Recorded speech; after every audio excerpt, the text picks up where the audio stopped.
इमाम अहमद बिन हंबल 5 लाख हदीसों के हाफिज हैं। आपको एक फतवे की वजह से 3 बार कोड़े मारे गए, 3 बार। और कोड़े किसको कहते हैं? ये जो कमर का बेल्ट है इसको नहीं, वो चमड़े का पट्टा होता था, एक बार मारते थे तो चमड़ी लगकर आ जाती थी। ऐसे कभी 80 कोड़े, कभी 100 कोड़े। इमाम अहमद बिन हंबल को जब ले जाया जा रहा था, ये तीसरी मर्तबा था, वक्त का खलीफा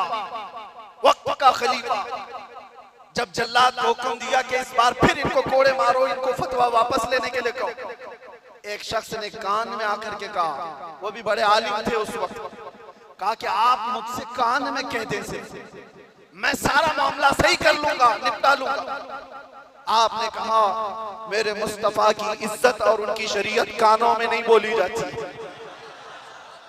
कानों में नहीं, इसलिए हम भी भरे मजमा में कहते हैं। आप जा रहे थे तो एक मशहूर चोर था बगदाद, उसने पुकार करके क्या कहा, अहमद बिन हंबल सुनो, मैं चोरी में 1500 कोड़े खा चुका हूं, चोरी कर कर करके बार बार पकड़ा जाता हूं, कोड़े खाता हूं, लेकिन फिर भी मैंने चोरी नहीं छोड़ी, चोरी अभी तक मुझसे छूटी नहीं है। ऐ अहमद बिन हंबल, मैं चोरी छोड़ भी दिया अगर तो ज्यादा से ज्यादा मेरे बच्चों के पेट पे फर्क आ सकता है।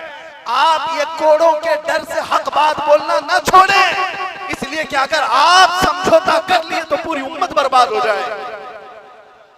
इमाम अहमद बिन हंबल कहते हैं अच्छों से बढ़ करके उस चोर ने दर्स दिया था, उस चोर ने सबक सिखा दिया था कि लोग सजाओं के डर से जब चोरी नहीं छोड़ते तो हम सजाओं के डर से मेरे मुस्तफा का नाम लेना क्यों छोड़ दो, हुजूर की इज्जत पर बात करना क्यों छोड़ दो।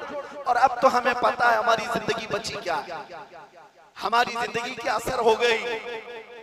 जिसकी उम्र 40 साल के करीब होती है वो कहा जाता है असर का वक्त हो गया उसकी जिंदगी। असर से मगरिब में कितना टाइम रहता है? सूरज डूबने को बहुत थोड़ा सा वक्त रहता है। हमारी जिंदगियों की असर हो गई, मगरिब में थोड़ा सा वक्त बाकी है। जो जीना था रब तबारक व तआला ने खुशियां अता की, बचपना भी खुशहाल, हमारी जवानी भी खुशहाल, हमने जो पढ़ना था पढ़ लिया, शादी बच्चे सब हो गए, तिजारत भी हो गई, माल भी, घर भी, सारी चीजें अल्लाह ने जो जीने की दुनिया में सराय सब अता कर।